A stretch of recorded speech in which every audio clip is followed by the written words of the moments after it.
SM live. তো তাসবিহ পড়ার তো বিভিন্ন ভাষা আছে। সুবহানাল্লাহ আছে, সুবহানাল্লাহি ওয়া তাআলা, সুবহানাল্লাহি ওয়া বিহামদিহি, সুবহানাল্লাহিল আযীম, সুবহানা রাব্বিয়াল আ'লা, সুবহানা রাব্বিয়াল আযীম, সুবহানা রাব্বিয়াল কারীম। তাসবিহ পড়ার অনেক ভাষা আছে। আপনি চাইলে যে কোনো একটা ভাষায় আল্লাহর পবিত্রতা বর্ণনা করতে পারেন। কি ভাষায় রাসূল তাসবিহ পড়লেন ওইটা নেই, এইটা আছে সাব্বাহা রাসূলুল্লাহ সাল্লাল্লাহু আলাইহি ওয়াসাল্লাম। রাসূল তাসবিহ পড়লেন আল্লাহ। হযরত জাবির বলেন ফাসাব্বাহনা, আমরাও তাসবিহ পড়লাম। তখন লাশ কবরের উপরে মাটি দেওয়া হয়েছে।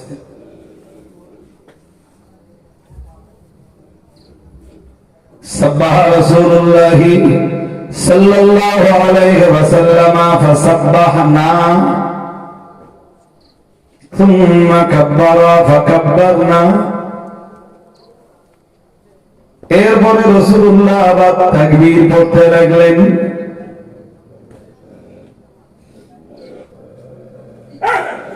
কি পড়তে লাগলেন বলুন তো, স্লো কেন আপনার? আমি ছেড়ে দিচ্ছি, এখন বাজে তো 12:47, বেশি করবো না।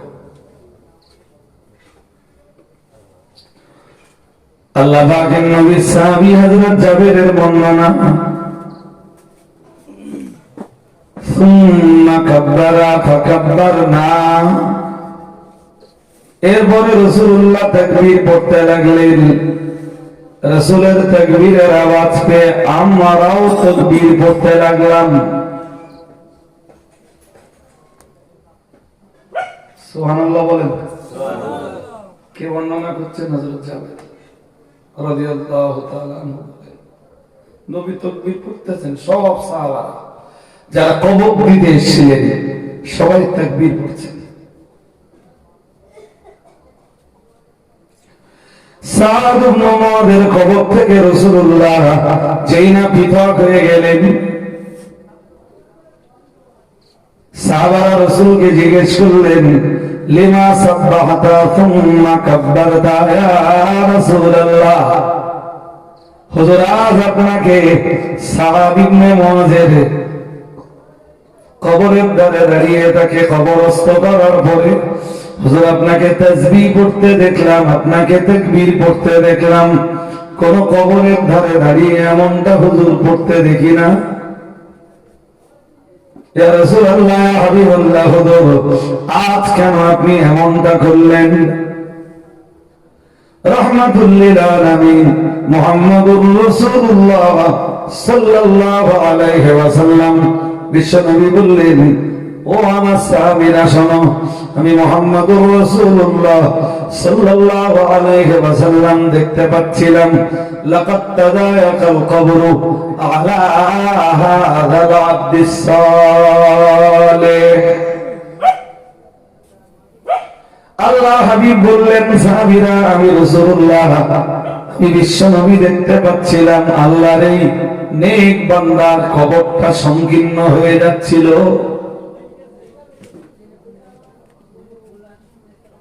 কি হচ্ছিল?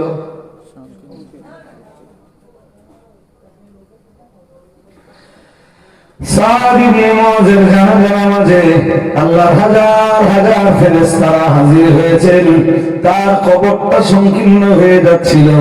আমি রাসূলুল্লাহ তাই তাসবিহ পড়ছিলাম, তোমরাও আমার সুরে সুর মিলিয়ে তাসবিহ পড়ছিলে। আমি তাকবীর পড়া শুরু করলাম, তোমরাও আমার সুরে সুর মিলিয়ে তাকবীর পড়ছিলে। আল্লাহ পাক রব্বুল আলামিন আমার আর তোমাদের পঠিত তাকবীরের আওয়াজ আর তাসবিহের আওয়াজকে কবুল করে নিয়ে আমার সাআদ ইবনে মুআযের কবরটাকে প্রশস্ত করে দিলেন।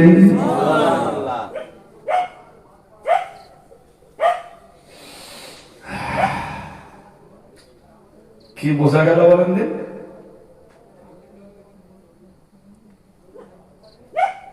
বলেন। তাকবীর, তাসবিহ, তাকদিস, তাসকিত, তাহলিল, তাহবিল, তেলাওয়াতে কোরআন, ভালো কাজ, এগুলো মরা মানুষদের জন্য করলে মরা মানুষের কবরে উপকার হয়। আর একটু মন খুলে বলুন। এতক্ষণ ধরে হাদিস শরীফ থেকে তার একটা দলিল দিলাম।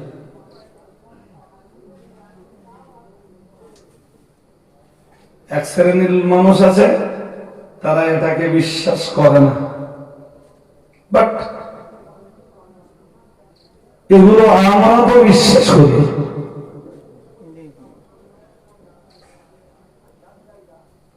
কোরআন পড়ে দিলে মরা মানুষের কবরে মরা মানুষেরা একটু ভালো থাকে। সুবহানাল্লাহ বলেন না, আপনাদের না হবে না, আর একটু আওয়াজ দিয়ে সুবহানাল্লাহ বলেন।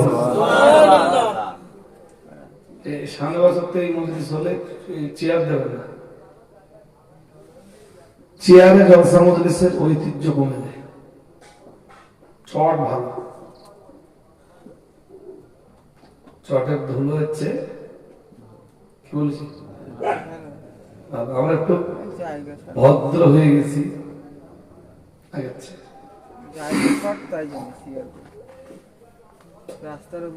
আর বাবা না, চেয়ার দেওয়া মানে জায়গা আরো বেশি লাগবে।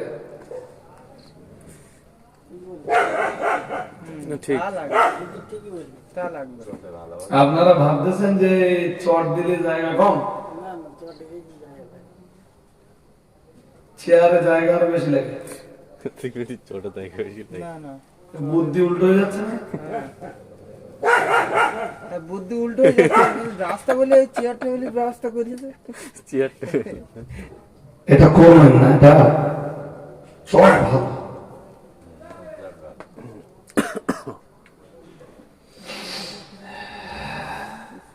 মরা মানুষদের জন্য দোয়া সপ্রেসানি করলে তারা উপকার পায়। আর একটু মন খুলে বলেন। সূরা ইখলাস পড়ে, সূরা ফাতিহা পড়ে, সূরা ইয়াসিন পড়ে, সূরা মুলক পড়ে, সূরা রহমান পড়ে, সূরা মুজাম্মিল পড়ে, সূরা ওয়াকিয়া পড়ে তাদের নামে সপ্রেসানি করলে মরা মানুষদের উপকার হয়।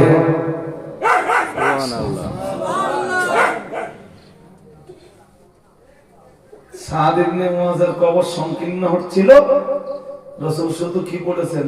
তাকবীর আর তাসবিহ, তাকবীর আর তাসবিহ। ওতেই যদি কবর প্রশস্ত হয় তাহলে জানবেন আমাদের আত্মীয় স্বজন যারা কবরে চলে গেছে তাদের কবর তাদের পাপের দায়ে সংকীর্ণ হলেও আল্লাহ তেলাওয়াতে কোরআনের দৌলতে তাদের কবরকে প্রশস্ত করে দিতে পারে না। কিন্তু উল্টোটা বলুন এবার, আমি সারা জীবন কোরআন পড়ব না, আমি মরে যাওয়ার পরে পৃথিবীর বেঁচে থাকা মানুষেরা আমার নামে কোরআন পড়ে দেবে, তাতে আমি কবরে ভালো থাকবো, এইটা ভালো না আমি নিজে কোরআন শিখে কোরআন তেলাওয়াত নামীয় আমলটাকে কাফনের কাপড়ের ভিতরে নিয়ে কবরে যাব, এইটা ভালো?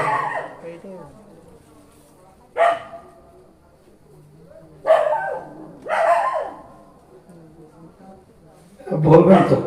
নিজে শিখে নিয়ে জানো সেটাই ভালো, কাফনের কাপড়ের ভিতরে করি। এরা যারা বেঁচে থাকা লোকেরা আমার কবরে কোরআন দেবে, কবরের উপর দিয়ে দেবে। আর কোরআন তেলাওয়াতের অভ্যাস যাদের প্রতিদিনের রয়েছে, হাদিস বিবরণ দিয়েছে, আল্লাহ পাকের রাসূল জানিয়েছেন আফদালুল ইবাদাতি তিলাওয়াতুল কোরআন। আল্লাহ পাকের রাসূল জানিয়েছেন যত নফল ইবাদত রয়েছে শ্রেষ্ঠ ইবাদত হলো কোরআন তেলাওয়াত। সুবহানাল্লাহ। আর একটু আওয়াজ দিয়ে বলেন সুবহানাল্লাহ। শবে বরাতের রাতে নামাজ আদায় করেন, অতিরিক্ত নামাজ অনেকে আছে, করে না? আছে না? কদরের রাতে নফল সালাত আদায় করেন। এই জাতীয় নফল যত ইবাদত আছে সবচাইতে ভালো ইবাদত কোরআনুল কারীমের তেলাওয়াত। সুবহানাল্লাহ। এর চেয়ে নফল ভালো ইবাদত আর হযরত উসমান রাদিয়াল্লাহু তাআলা আনহু তিনি রাসূলের মুখে ঘোষিত জান্নাতি। রাসূলুল্লাহ বলেছেন আবু বকর ফিল জান্নাহ ওয়া উমর ফিল জান্নাহ ওয়া উসমান ফিল জান্নাহ। নবীজি বলেন আমার আবু বকর জান্নাতি, আমার ওমর জান্নাতি, আমার ওসমানও জান্নাতি।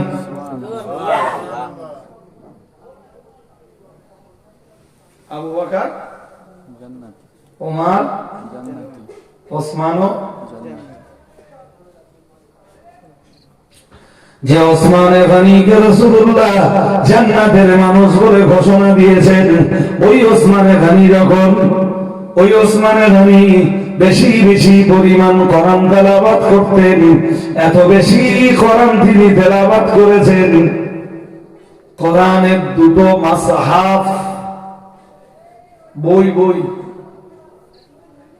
বলেন না, বলেন একটা বই শেষ হয়ে গেল আর একটা বই নিলেন, মানে পড়তে পড়তে পড়তে পড়তে আর পড়বার উপযোগী নেই। মহাব্বত আল্লাহর কালামের সাথে। আর একটু মন করে সুবহানাল্লাহ। আজকের সমাজের জওয়ান ছেলেদের মহাব্বত মোবাইলের সঙ্গে। হ্যাঁ না বলবেন তো? হ্যাঁ, মোবাইল ঘাটতে ঘাটতে ঘুমিয়ে পড়ে, আবার যেই ঘুম ভেঙে যায় মোবাইল খোঁজে। অল টাইম একটু সময় পেলে মোবাইল। যাদের একটু বয়স বেড়েছে তারা একটু সময় পেলে তাস খেলা। আর কিছু লোকের অভ্যাস আছে একটু সময় পেলে চায়ের দোকানে বসে গল্প করা। ফুলবাড়ি গ্রামের বহু লোক আছে যারা ডন্ডিয়াট বাজারে যে আড্ডা দেয়, অথচ কোনো কাজ বলবেন তো কাজ আছে? সেই গেছে বেলা 4টের দিকে, আর রাত 10টা বাজে তখনও বাড়ি ফিরি, কোন কাজ নেই বলে বাজারে। আল্লাহ পাকের নবী হাদিস শরীফে জানিয়েছেন খায়রুল বিকায়ে মাসাজিদুহা ওয়া শাররুল বিকায়ে আসওয়াকুহা আও কামা ক্বালা আলাইহিস সালাম মুহাম্মাদুর রাসূলুল্লাহ সাল্লাল্লাহু আলাইহি ওয়াসাল্লাম। নবী আমার জানিয়ে দিয়েছেন পৃথিবীর শ্রেষ্ঠ জায়গা হলো মসজিদ। সুবহানাল্লাহ। সবাই মিলেমিশে বলেন সুবহানাল্লাহ। পৃথিবীর শ্রেষ্ঠ জায়গা কোথায়? মসজিদ। আল্লাহ পাকের নবী আবার জানিয়েছেন ওয়াশাররুল বিকায়ে আসওয়াকুহা আও কামা ক্বালা আলাইহিস সালাম। আল্লাহ পাকের রাসূল জানিয়েছেন আর পৃথিবীর সবচাইতে নিকৃষ্ট জায়গার নাম হলো বাজার। খারাপ জায়গা কোথায়? আজকে বাজার বসেনি এখানে? হ্যাঁ বসছিল। এখানে লোক বেশি না ওখানে? হ্যাঁ, এখন বেশ নিকৃষ্ট জায়গায় লোক বেশি। আর এই জায়গাটা, এই মুহূর্তটা যবে থেকে এখানে আজকে জলসা শুরু হয়েছে, যে মুহূর্ত থেকে, ওই মুহূর্ত থেকে এখনো এই জায়গাটা জান্নাতের বাগান। জান্নাতের বাগানে লোক নেই। লোক কোথায়? নিকৃষ্ট না উৎকৃষ্ট?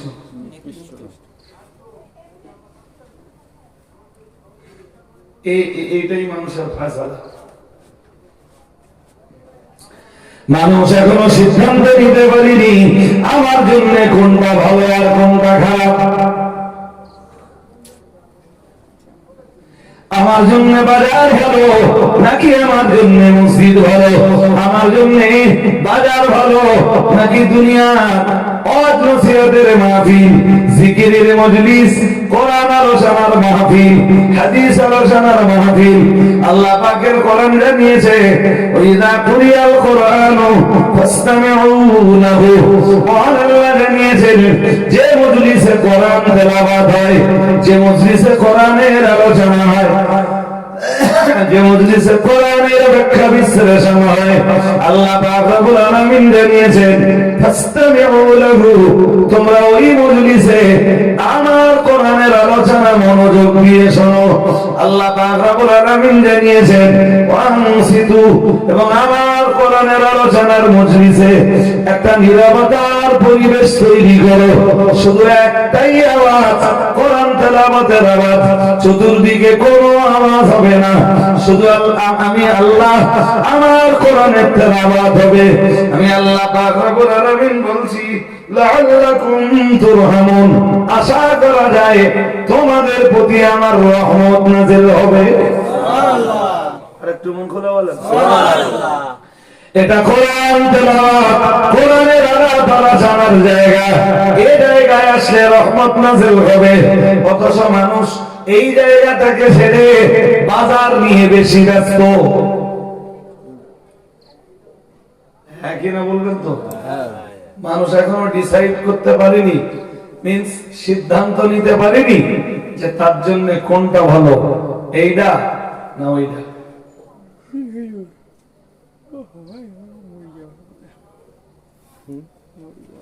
ঘন্টার পর ঘন্টা ডন্ডিয়াট বাজারে যেয়ে পড়ে রয়েছে। মাগরিবের আযান হলো, কত লোক নামাজে গেল, এ ভদ্রলোক গেল না। জি, এশার আযান হয়ে গেল, কত মানুষ চলে গেল এশার নামাজ পড়তে। এ ভদ্রলোক চা খাচ্ছে, মাগরিবের নামাজে চলে গেল। কত মানুষ এশার নামাজে চলে গেল। কত মানুষ এ চায়ের দোকানে বসে বসে আড্ডা মারতেছে, কোনো কাজ নেই।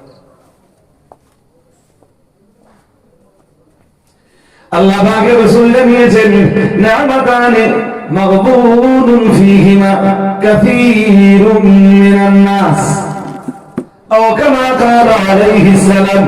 আল্লাহ পাকের রাসূল জানিয়েছেন, আল্লাহ মানুষকে এমন দুইটা নিয়ামত দান করেছেন, যে দুই নিয়ামতের ব্যাপারে অধিকাংশ মানুষ ধোঁকার ভিতরে পড়ে রয়েছে। নিয়ামত আল্লাহর অনেক, কিন্তু নবী বিশেষভাবে দুই নিয়ামতের কথা বলেছেন।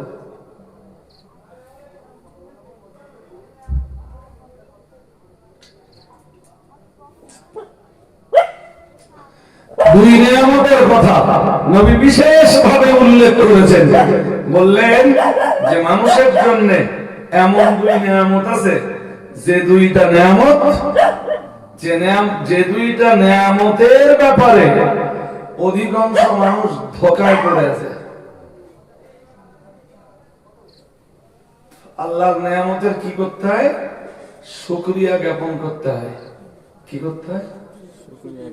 কথা বলেন। এই যে দানাগুলো আমরা প্রতিদিন খাই, নিয়ামত। হ্যাঁ না বলেন? এই জন্য খাওয়ার আগে বিসমিল্লাহ, আর খাওয়ার শেষে আলহামদুলিল্লাহ। আগে শেষে কমপক্ষে আলহামদুলিল্লাহ। ওর পরে হাদিসে আরো অনেক কথা আছে, সেগুলো বলছি না। তো খাওয়ার শেষে আলহামদুলিল্লাহ পড়লে, বান্দা তুমি আল্লাহর নিয়ামত ভোগ করেছো, এখন আলহামদুলিল্লাহ পড়ো।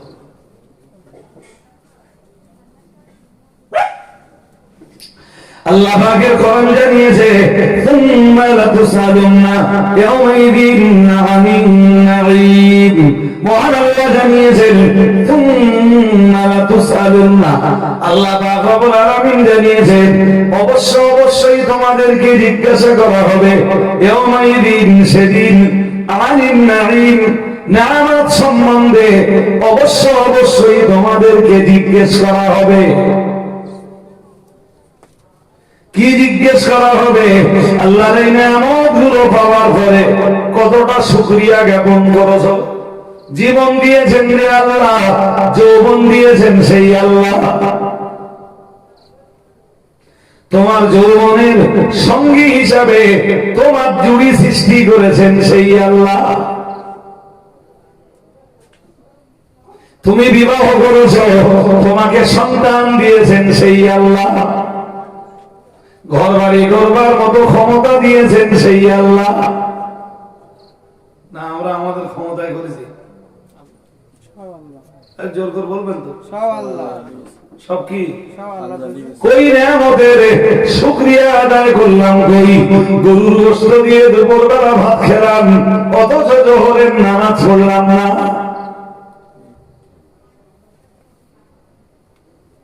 শুধু গরুর গোশত বলা কমে গেছে না? গরুর গোশত খেয়েছে, ডিম আর একসাথে বাগদা মাছের কোরমা সেটা খেয়েছে, দই খেয়েছে, রসগোল্লা খেয়েছে, ডাল খেয়েছে, সেই সঙ্গে মাছের মাথা, এত কিছু খাচ্ছে, শুকরিয়া আছে? কথা বলবেন তো? শুকরিয়া আছে?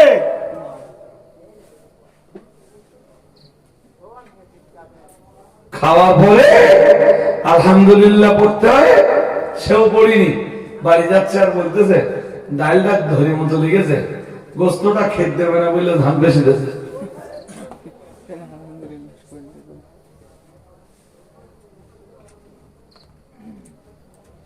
এই হচ্ছে শুকরিয়া। হতেই পারে রান্না একটু ডালে ঝাল বেশি হয়েছে, আলুতে একটু হলদি গন্ধ করছে। হাদিস শরীফ বিবরণ দিয়েছে মা আবা রাসূলুল্লাহ সাল্লাল্লাহু আলাইহি ওয়াসাল্লাম তাআমান কত্তু। হাদিস বিবরণ দিয়েছে মুহাম্মদুর রাসূলুল্লাহ সাল্লাল্লাহু আলাইহি ওয়াসাল্লাম নবী আমার খাবার খাবার পরে কখনো সেই খাবারের দোষ খুঁজে বার করতেন না। সুবহানাল্লাহ। আর একটু মন খুলে বলেন সুবহানাল্লাহ। খাবার খেয়ে সেই খাবারের দোষ খুঁজে বার করতেন। আর আমাদের কাজ কি?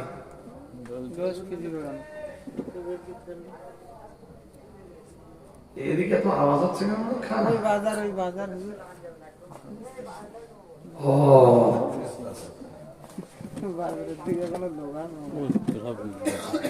তাহলে শুকরিয়া জ্ঞাপন করার মতো মানসিকতা আমাদের ভিতরে তৈরি হয় না। আল্লাহ কত কি আমার দেখে দিয়েছেন, আল্লাহ শুধু আমার ব্রেনে যে মেমোরিটা দিয়েছেন, চোখে আল্লাহ যে মেমোরিটা লাগিয়ে দিয়েছেন, ব্রেনে এত জিনিস ধারণ করি, ব্রেন কখনো বলে না মেমোরি ফুল। বলেছে না?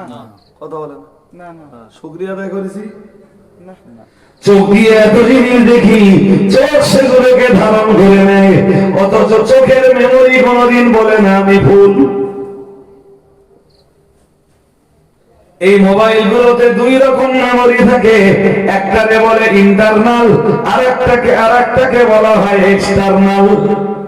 মোবাইলের মনে করুন ইন্টারনাল যে মেমোরি 128 জিবি যদি হয়, 128 জিবি লোড দেওয়ার পরে মোবাইল বলবে আমি আর পারবো নি,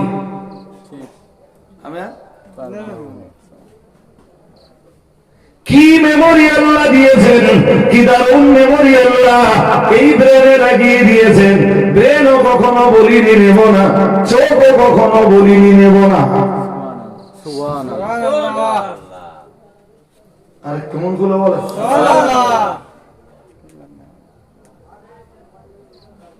হাড় হাড্ডি একটু দুর্বল হয়ে গেছে, তো ব্রেন এখন সতেজ আছে। এই যে জীব নামের সম্পদ আল্লাহ দিয়েছেন, কি নিয়ামত আল্লাহ আল্লাহ এর ভিতরে লাগিয়ে দিয়ে রেখেছেন, কখনো কি আপনি ভেবে দেখেছেন? পৃথিবীতে যত রকমের মাছ আছে সব মাছের স্বাদ আলাদা আলাদা, এটা বলে দেয় জীব। ইলিশ মাছ না তেলাপিয়া মাছ, স্বাদ বলে দেয় জীব। দুনিয়ায় অনেক রকমের টক আছে, তেঁতুলের টক না লেবুর টক, এটা কেওড়ার টক না জলপাইয়ের টক, আমরা কিংবা অন্য কিছু টক এক মুহূর্তের ভিতরে বলে দেয়। বলুন বলুন, আমরা না কেওড়া বলে দেয় কে? একই জীব না আলাদা? কখনো ভেবে যে আল্লাহ জীব সৃষ্টি করেছেন সেই আল্লাহ শুকরিয়া কি জ্ঞাপন করেছেন? আল্লাহ আপনার দেওয়া জীবই আমার জীবনের এক বিরাট বড় নিয়ামত। দুনিয়ার বহু মানুষকে তো আল্লাহ অন্ধ করে পৃথিবীতে পাঠিয়েছেন, আপনারে আমারে তো আল্লাহ অন্ধ বানায়নি। অন্ধ বানালে আমরাও তো দেখতে পেতাম না। তাহলে অন্ধদের তুলনায় আমার আপনার প্রতি তো আল্লাহর নিয়ামত অনেক বেশি। আল্লাহ আপনাকে আমাকে চোখ দিয়েছেন, চোখে দিয়েছেন দেখবার ক্ষমতা, তার জন্য আমরা আল্লাহর নিয়ামতের কৃতজ্ঞতা করলাম কই?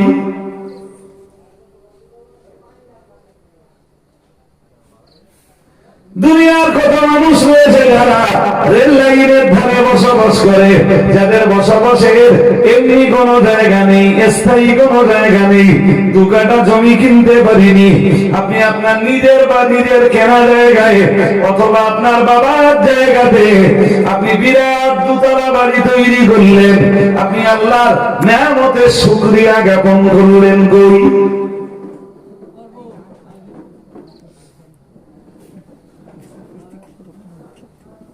কি আমার কথা বুঝতেছেন নাকি?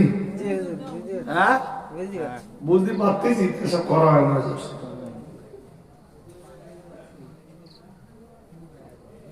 আল্লাহ পাকের কোরআনের জন্যই জানিয়েছে, ওয়া ইন তাউদ্দু নি'মাতাল্লাহি লা তুহসুহা।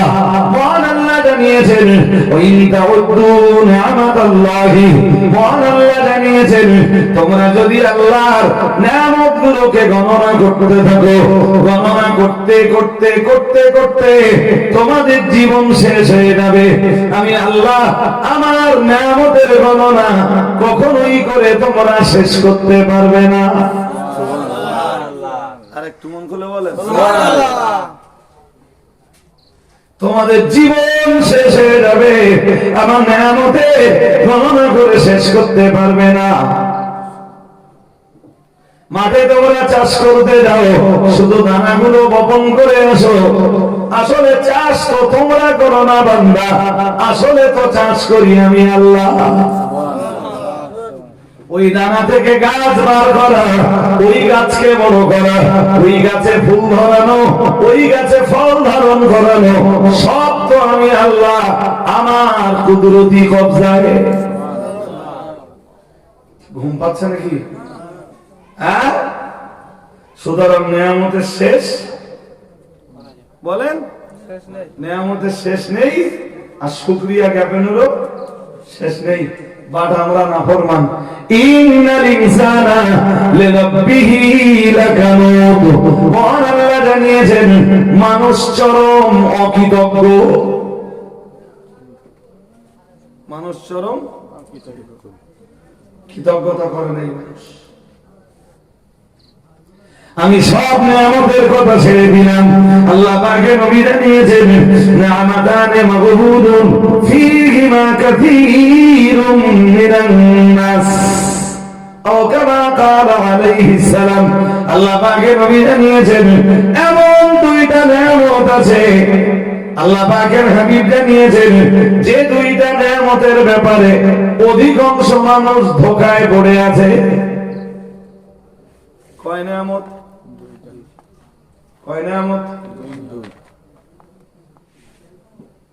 এমন দুই নিয়ামত রয়েছে যে দুই নিয়ামতের ব্যাপারে অধিকাংশ মানুষ ধোঁকার ভিতরে পতিত। আল্লাহ পাকের রাসূল এক নম্বরে জানিয়েছেন আসসিহাত।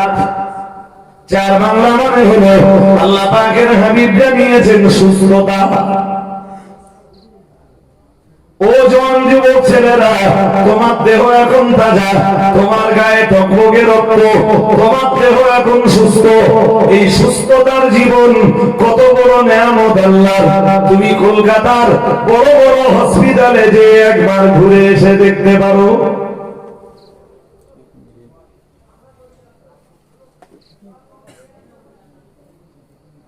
সুস্থতা আল্লাহর এক বিরাট বড়।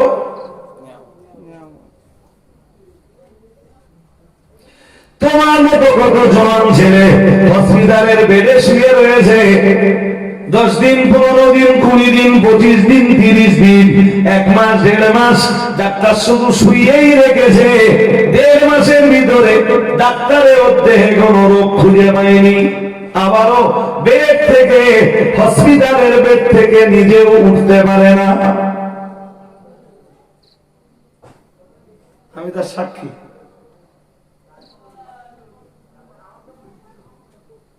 হসপিটালের বেডে শুইয়ে রাখলে 1.5 মাস, 1.5 মাস পরে ডাক্তার বললে কোনো রোগ পাইনি। অথচ ও চলতেও পারে না, চলা তো দূরের কথা, ও নিজের বালিশ থেকে নিজে উঠতেই কি হয়েছে ওর। ডাক্তার কিচ্ছু বাদ দেয়নি বলো, ব্লাড রিপোর্ট থেকে নে, হার্ট ইসিসি থেকে নে, আল্ট্রাসোনোগ্রাফি থেকে নিয়ে আর এমআরআই পর্যন্ত যা যা যা যা দরকার সব করেছে, কিচ্ছু নেই ওতে, অথচ উঠতে পারে না। এই জন্য নবী বলছেন, 1500 বছর আগে নবী বলছেন যে সুস্থতা তোমার জীবনের এক বড়, বলুন, ও আল্লাহর বান্দা, সুস্থতা যদি আল্লাহর দেওয়া নিয়ামত হয়, আল্লাহর দেওয়া এই নিয়ামতটা তুমি আল্লাহর জন্য কাজে লাগাও। তুমি সুস্থ জীবনে আল্লাহর ইবাদত করো। ওই জীবনের অপেক্ষায় থেকো না যে জীবনে মসজিদে যেয়ে চেয়ারে বসতে হয়।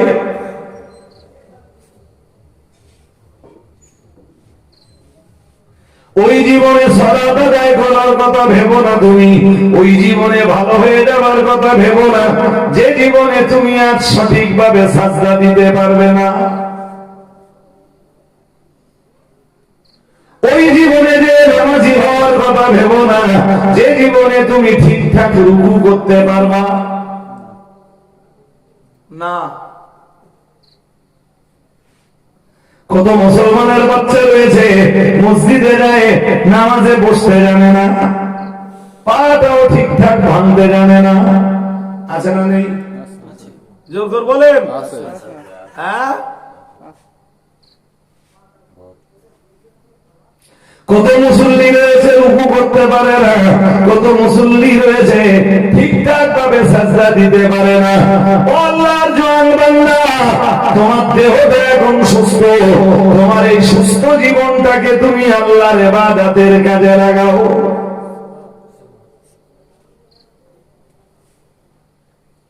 কিন্তু বড় লজ্জার সঙ্গে বলতে হয়, সুস্থ জীবনটা তাসের আড্ডায়, সুস্থ জীবনটা জুয়ার আড্ডায়, সুস্থ জীবনটা ক্যারাম বোর্ডের আড্ডায়, সুস্থ জীবনটা জওয়ান যুবক ছেলেদের জন্য ফ্রি ফায়ার আর পাবজি খেলার আড্ডায়। হ্যাঁ না, জোর করে বলেন। জীবন সুস্থ তো, এই সুস্থ জীবনটা নষ্ট করছে খেলা করে করে, খেলা করে করে। তুই মোবাইল গেম খেললি, নার্ভের রোগ হবে।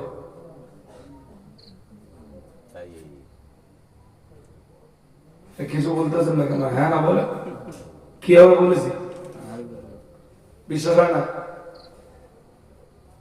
একবার বলেন যে হয় না।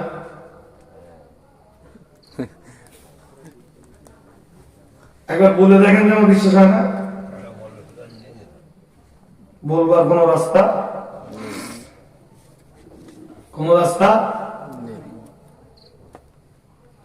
এই দিনের আলোতে, সূর্যের আলো থেকে মানুষ মেলানিন পায়। কি পায়? মেলানিন। কি পায়? মেলা নিন। মেলা নিন, এই বিজ্ঞানের ভাষা। মেলানিন পায়। মেলানিনের কাজ হলো দেহে যে বিভিন্ন রোগ হয়, এই রোগের বিরুদ্ধে লড়াই করার যে ক্ষমতাটা, এই ক্ষমতা মানুষ সূর্যের আলোর কাছে পায়। আর একটু মন খুলে বলতে সূর্যের আলোর কাছে মানুষ আর একটা জিনিস পায়, তার নাম ভিটামিন ডি। কি পায়? Vitamin D. সূর্য আলো দেয় না বলো, শুধু ভিটামিন ডি দেয়। সূর্য আলো দেয় না, মানুষকে মেলানিন দেয়। এটা একদিকে যেমন ঠিক, ও বাবা জিরা ভাইরা, মানুষের সুস্থ জীবনের জন্য যেমন সূর্যের আলো দরকার, ঠিক কথাই বোঝো, মানুষের সুস্থ দেহের জন্য দরকার রাতের অন্ধকার। কি দরকার? রাতের অন্ধকার। দেখা যায় না। কঠিন রোগ হবে যদি আপনি 24 ঘন্টা আলো থাকেন।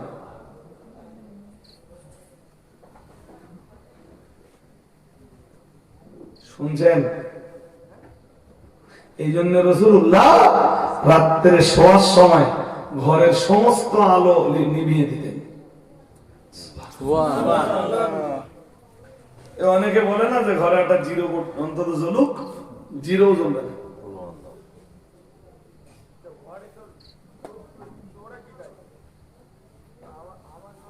রোগ প্রতিরোধের জন্য এবারে যে শক্তি,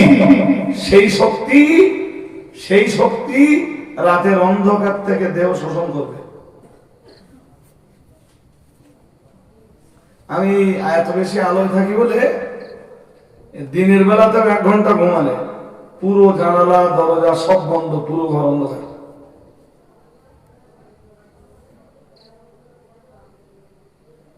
আমার দেহে আলো দরকার হলে, আমার দেহ সুস্থ থাকবার জন্য অন্ধকার দরকার। কিন্তু ঘন্টার পর ঘন্টা যারা মোবাইল ঘাটে, রাতের বেলা রাত 3টে বাজে, ও তখনও মোবাইল ঘাটা বন্ধ হয়নি। রাত 3টের সময় ও মোবাইল নিয়ে খেঁচাখেচি করেই যাচ্ছে।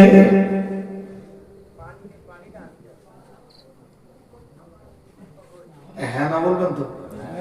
কটা বাজে? সকালবেলা ওর বাবা কোনো কাজে পাঠাবে, ওরে ডেকে ডেকে তুলতে পারে না। যদি জোর করে উঠিয়ে দেয়, ও তখন বাবার উপরে মেজাজ করে। মালের রাত্রি মোবাইল ঘাটতি বললো কে?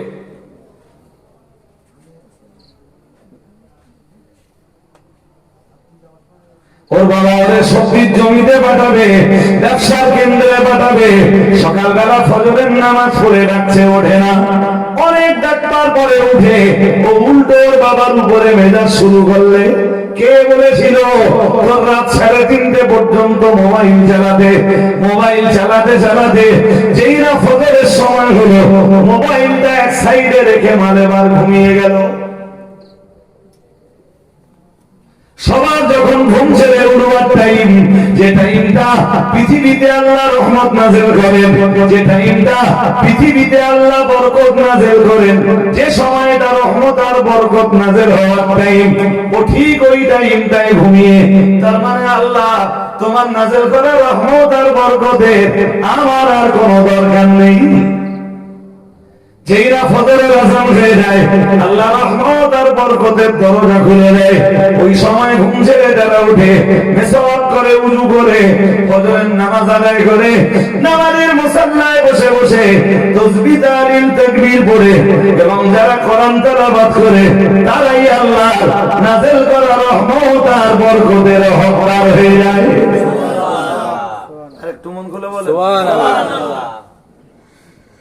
ওই সময় যারা ঘুমিয়ে থাকে আল্লাহ নাযিল করা রহমত আর বরকতের হকদার তারা হয় না। ও ভাই ভাইরা আমার মনে রাখুন, আর এইভাবে প্রত্যেকটা পরিবারে পরিবারে অশান্তি লেগে থাকে।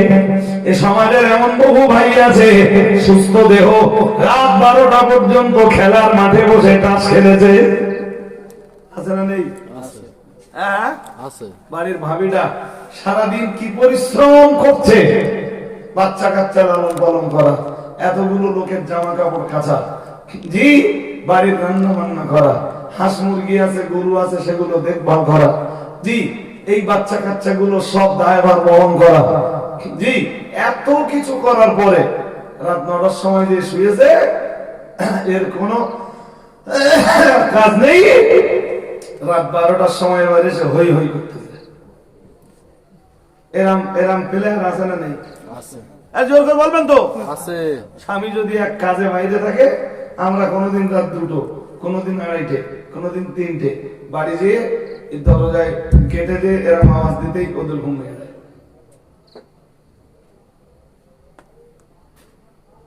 কিন্তু এ মাল তো অকারণে বাইরে থাকে, এই ঠান্ডায় এসব মাল বাইরে রেখে দেওয়া উচিত না? আরে হ্যাঁ না বলবেন? হ্যাঁ ভাবি যারা আসো দৌড় খুলো না, মাল বাইরে এই ঠান্ডায় জব্দ। কি চুলকুনিতে রাত 12টার মতো টাস করতেছে। স্বামী যদি কাজের জন্য বাইরে থাকে ঠিক আছে, একদম দেরি করো না মায়েরা, ঘরের দরজায় আসলেই দরজা দরজা। এবার যদি বউটা একটু কুনকুন করে যে আমি সবে একটু শুইছি আর তুমি এই সময় বাড়ি এসে জ্বালাতন করতেছো, বউটার ধরে ঝাঁকবে, পরে মেয়ে কিল ঘুষি চট। হ্যাঁ না বলবেন তো? হ্যাঁ এই তো সমাজ ব্যবস্থা। হ্যাঁ ও সুস্থতার জীবন কেটে যাচ্ছে তাসের আড্ডায়, আর মাল যে পিরিয়ডে আর বসতে না পারবে ওই পিরিয়ডে যাবে মসজিদে। যে সবাই কাতারে বসে আছে, উনি সেই কাতারের মাঝখানে চেয়ার নিয়ে গেছে, আছে না নেই? এই চলতেছে ভাই। আমি তো একদম অজ করবো না বলে একরকম নিয়ত করেছিলাম, কিন্তু দেখতে দেখতে ঘন্টা খানিক করেই ফেললাম। তাহলে 1 নম্বরে কি? সুস্থ দেহ আল্লাহর বিরাট বড় নিয়ামত। এই নিয়ামতটাকে নষ্ট করো না, ধ্বংস করো না, আল্লাহর খুশির জন্য কাজে লাগাও। জোয়ান ছেলেমেয়েরা আছো, এই পিরিয়ডে এই ঘন্টার পর ঘন্টা রাতে মোবাইল নিয়ে পড়ে থাকা, সন্ধ্যের পরে রাস্তার ধারে বসে জামাত করে ফ্রি ফায়ার খেলতেছে, লম্বা জামাত তৈরি।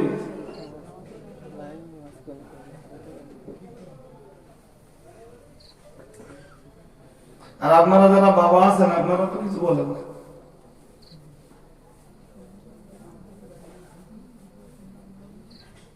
উল্টো আপনারা পয়সা দিয়েছেন মোবাইল কিনতে। 13 বছর 14 বছর বয়স, বাবা সব গাড়ি তুলে যাচ্ছে হাতে, আর তারা রাস্তায় উঠিয়ে বাইক নিয়ে সেদিন দেখি একটা গাড়ি চালাচ্ছে, কত জানেন? 90 স্পিড। কত? 90।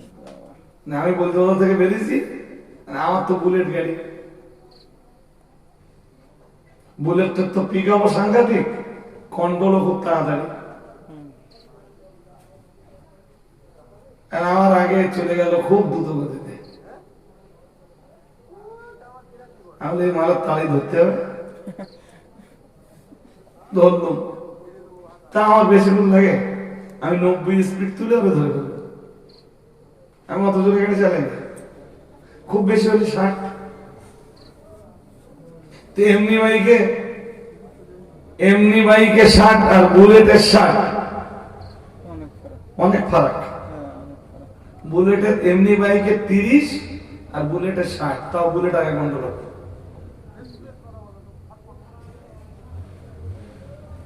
ধরে বললে বাড়ি কোথায় তোর? এদিক কোথায় বললে? তুই এত জোরে বাইক চালাচ্ছিস কেন? তখন জবাব দিচ্ছে বলছে তোমার কি, তাহলে থেবড়ে গাল ভেঙে দেবো, আমার কি মানে গাড়ি রাখবো না। তার যখন বললাম থেবড়ে গাল ভেঙে দেবো, তখন দেখলাম ভয় পেয়েছে বিরাট। আচ্ছা তোর গাড়িতে থেকে তুই 90 স্পিডে গাড়ি চালাচ্ছিস, আপনি বুঝতে পারতেছেন? ওই 90 স্পিডে আল্লাহ না করুক যদি কোনো বিপদ আসে তো বেল চাঁদে তুলতে হবে। ওরকম গাড়ি মানুষই চালায় না।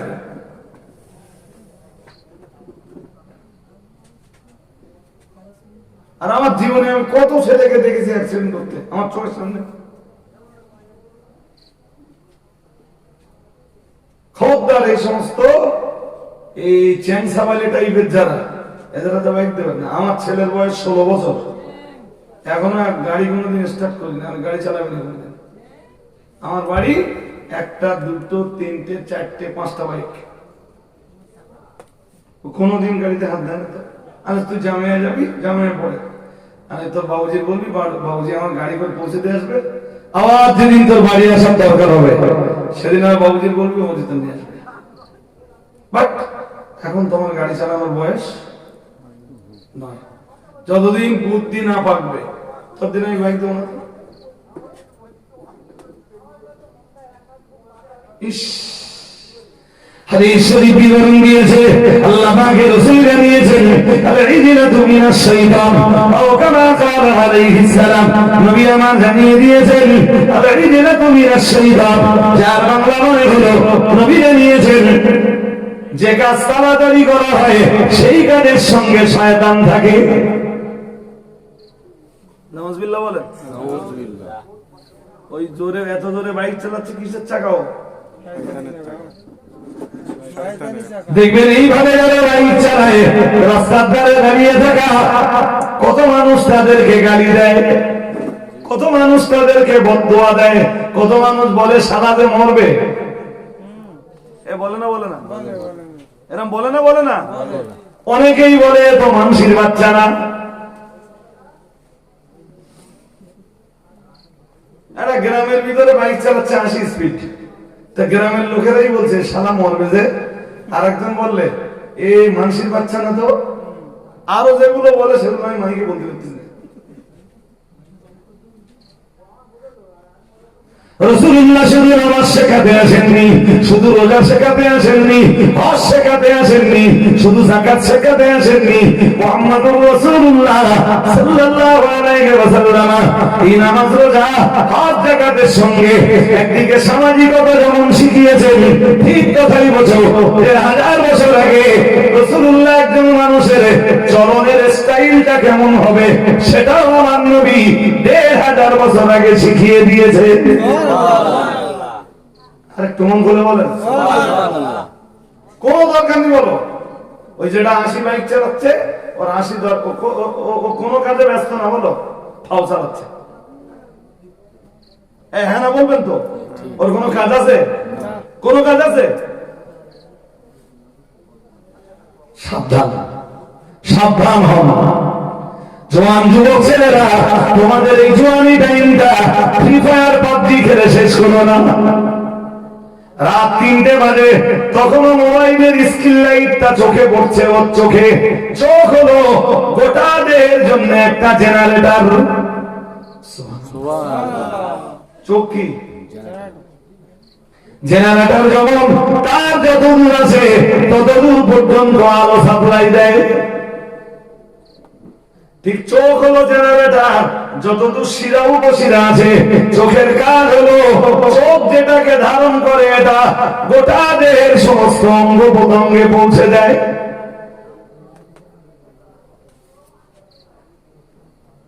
চোখ যেটা দেখেও কি করে সঙ্গে সঙ্গে গোটা দেহে। সারা রাত ধরে মোবাইলের স্ক্রিন আলো দেখেছো যুবক বন্ধু, মনে করো না তোমার শুধু চোখ নষ্ট হবে, তোমার ওই চোখ ওই আলোটা গোটা দেহের নার্ভের উপরে, শিরা উপশিরার উপরে সাপ্লাই করেছে। তার মানে খুব তাড়াতাড়ি তোমার নার্ভের রোগে পড়ে যাওয়ার সম্ভাবনা রয়েছে।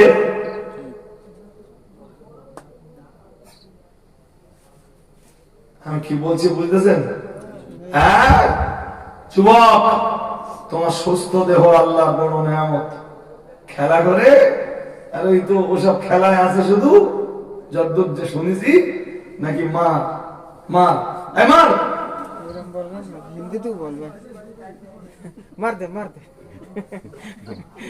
ভুল বলছি না তুমি? হ্যাঁ, ওই মার মার মার মার করতে করতে তোমার জীবন শেষ হয়ে যাবে বন্ধু। তোমাদের ভালোবাসি বলেই এই কথাগুলো এতক্ষণ ধরে শেয়ার করলাম।